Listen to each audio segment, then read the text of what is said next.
आप बड़े हैं, आपका अपमान नहीं होना चाहिए, लेकिन जब डिबेट होगी तो अगर आपकी बात को कोई युवा लड़का काटे तो आप उसके खिलाफ इसलिए मत खड़े हो जाइए कि हम बड़े हैं इसलिए हमारी बात सच होनी चाहिए। बड़े होने से अगर बात सच होती तो हमारे बड़े आज 70 सालों में हमें इस हालत में न खड़ा कर देते कि ये देश आज फिर दोबारा से 1946 और 1947 के मुहाने पे खड़ा हो गया है। तो 2% हिंदू लक्षद्वीप में मेजॉरिटी में है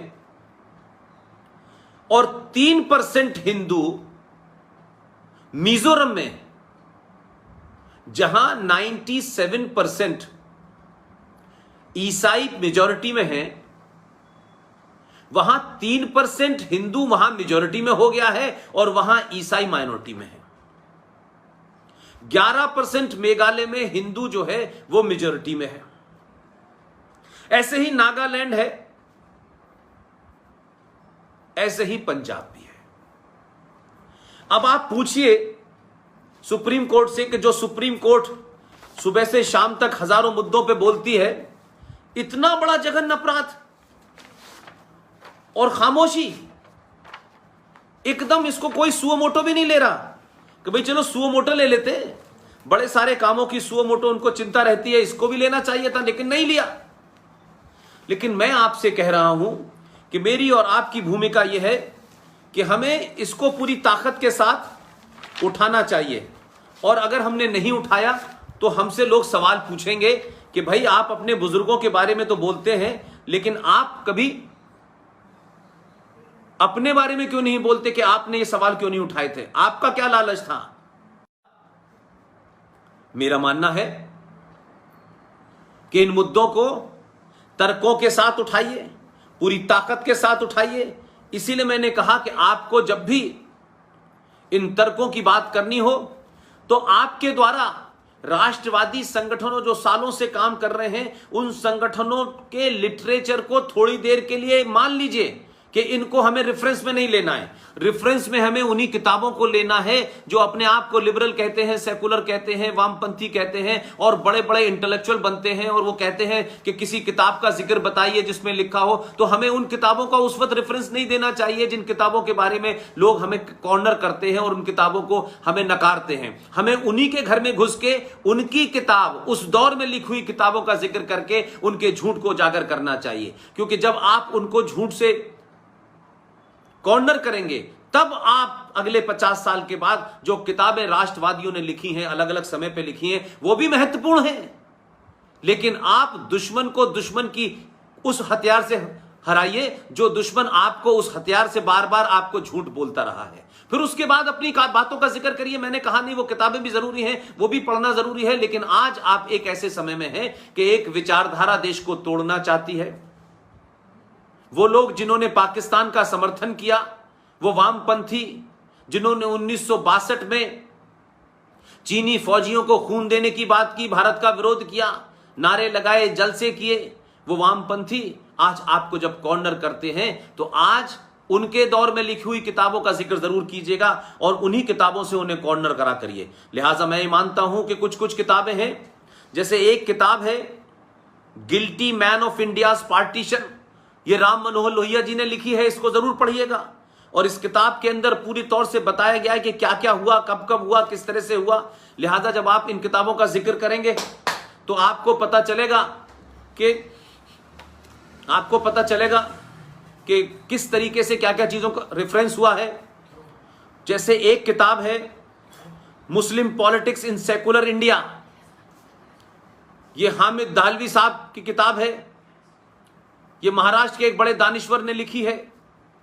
हामिद दाहलवी साहब ने उनको एक्सपोज किया है, उन मुसलमानों को जो बहुत बड़े राष्ट्रवादी थे। उसमें एक बड़ा पाखंडी है जो अलीगढ़ मुस्लिम यूनिवर्सिटी का अपने आप को संस्थापक बताता था, उसको भी किसी तरीके से एक्सपोज कर दिया है। सर सैयद अहमद खान जैसे सर का खिताब अंग्रेजों ने अपनी दलाली करने के लिए दिया था, जिसने 1857 के गदर में मुसलमानों के शामिल होने का विरोध किया था। तो हामिद दलवई साहब जो अब नहीं है, महाराष्ट्र के बहुत बड़े दानिश्वर थे, उनकी किताब है मुस्लिम पॉलिटिक्स इन सेकुलर इंडिया, इसको भी पढ़ें। नेहरू जी के बहुत अजीज दोस्त और प्रेस क्लब ऑफ इंडिया के सबसे पुराने फाउंडर प्रेसिडेंट हिंदुस्तान टाइम्स के फॉर्मर एग्जीक्यूटिव एडिटर, 1958 में प्रेस क्लब बना, उसके पहले फाउंडर प्रेसिडेंट रहे दुर्गा दास जी। उन्होंने कांग्रेस के पूरा इतिहास लिखा है और नेहरू जी की जगह जगह पोल खोल के रख दी है। और वो नेहरू जी के बहुत क्लोज थे, लेकिन ईमानदार थे। उनके वंशज आज भी जिंदा हैं। उनकी लिखी हुई किताब है India from Curzon to Nehru and after. इस किताब को अगर आप पढ़ लेंगे तो ये वामपंथी जो बहुत जोर जोर से चिल्लाते हैं, जो जेएनयू के लोग बड़े तर्क और वितर्क करते हैं और अपने एजेंडे को सुलझाने के लिए गलत रेफरेंस देते हैं, आप उन्हीं की किताबों से उनका सामना कीजिए। इसलिए आज के युवा को, ये बहुत सारे लोग जो वैंकूवर पहुंच गए हैं, कनाडा पहुंच गए हैं और भारत में भी वो शक्तियां लगातार किसी एजेंडे के तहत इस देश को तोड़ने की मुहिम चला रही हैं। और जो आपके सनातन से निकले हुए थे, आपका एक भाई था सनातनी जिसने आपसे निकल करके आपसे दूर नहीं गया, वो सनातन की रक्षा करने के लिए उसने 5 चीजों का प्रयोग किया और उसके बाद सनातन को बचाने के लिए वो लड़ा।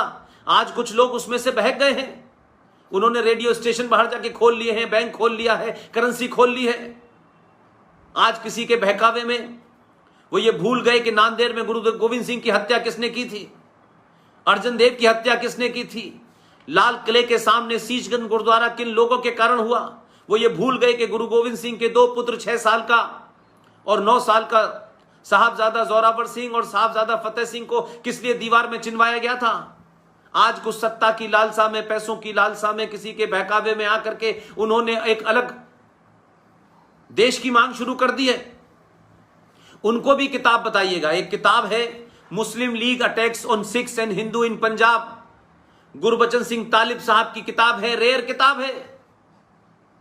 तो जो लोग अपने इतिहास को किसी स्वार्थ के कारण भूल जाते हैं, वो सभ्यताएं समाप्त हो जाती हैं। अगर अपने इतिहास को जिंदा रखना है तो उसमें हर अच्छी और बुरी घटना को जब तक याद नहीं रखेंगे तो आप कभी जिंदा कौम नहीं होंगे। आपके मान सम्मान को ठेस जिन्होंने पहुंचाई है, इतिहास पढ़ाए इसीलिए जाता है। इतिहास पढ़ाने का महत्व यही है कि जो कुछ हमसे उस दौर में गलतियां हुई, किन कारणों से हुई, कौन 2 गद्दार थे, कौन लोग लालची थे, किन लोगों ने आपके बीच में रह कर आपको नुकसान पहुंचाया, किन लोगों ने चापलूसी की, किस लोगों ने षड्यंत्र किए, कौन लोग उनके जासूस थे, उन लोगों को बेनकाब करें और दोबारा जीवन में ऐसी गलती ना हो, किसी राष्ट्र की जीवन में ऐसी गलती ना हो कि ऐसे लोगों को दोबारा से आप फिर उनके साथ वही गलती करें। यह इतिहास पढ़ाने का काम होता है, लेकिन इतिहास आपको कुछ और पढ़ा दिया गया है। इसलिए इतिहास में वीर सावरकर का जिक्र नहीं आता, सुभाष चंद्र बोस का जिक्र नहीं आता, छत्रपति महाराज शिवाजी का जिक्र नहीं आता, और सरदार पटेल की मूर्ति लगाने में लोगों के पेट में दर्द होता है। और एक आधुनिक प्रधानमंत्री जो जहाज चला रहे थे, वो चलाते चलाते सरकार चलाने लगे, जिन्होंने 1984 में हमारे सनातनी भाई सिखों को बाकायदा एक सुनियोजित ऑर्गेनाइज करके उनका नरसंहार किया, उनकी हत्याएं की, और सरकार की देखरेख में दिल्ली के अंदर और पूरे देश में 10,500 सिखों की हत्याएं करने वाले प्रधानमंत्री ने भारत के राष्ट्रीय चैनल पर आकर यह कहा कि जब एक बड़ा पेड़ गिरता है तो धरती हिल जाती है। आज सवाल उनसे पूछना चाहिए। आज वो बहक गए हैं तो उनको समझाने का काम आपका है। कुछ लोगों ने उनको तकलीफ पहुंचाई है, कुछ लोगों ने उनकी हत्याएं की हैं, लेकिन ये हत्याएं किसी पार्टी के गुंडों द्वारा की गई हत्याओं को भारत के सनातनियों के सर पे लगाना नाइंसाफी है। लेकिन यह बहुसंख्यक समाज का काम होना चाहिए कि जो ठेस उन्हें पहुंची है, जो तकलीफ उन्हें हुई है, उनको हमें अपने साथ प्यार से, मोहब्बत से, सहनशीलता के साथ उनको अपने साथ रखना है। वो हमारे हैं, वो भटके ना। अंत में वो जो उनका गुरु गोविंद सिंह का जो जिक्र मैं करता हूं, वो इसीलिए करता हूं, इसलिए आप युवाओं से कहता हूं कि 14 नवंबर को जो बाल दिवस मनाया जाता है, बार बार मैं कहता हूं बाल दिवस मनाइए, बाल दिवस मनना चाहिए। और 14 नवंबर में देश के पहले प्रधानमंत्री पैदा हुए थे, उनके मान सम्मान में हमें कोई उनकी गुस्ताखी नहीं करनी चाहिए। वो भारत के प्रधानमंत्री थे, अब नहीं है, उनकी नीतियों से विरोध हो सकता है, लेकिन हम ये तो सवाल पूछ सकते हैं कि भाई बाल दिवस मनाने के लिए 14 नवंबर ही क्यों?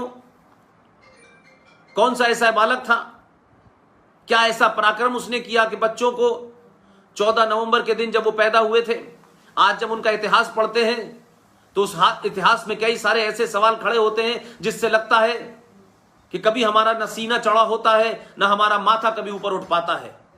हम कुंठाग्रस्त हो जाते हैं, हम इन्फिनिटी कॉम्प्लेक्स से शिकार हो जाते हैं, हम पॉलिटिकल अपॉलोजिस्ट हो जाते हैं,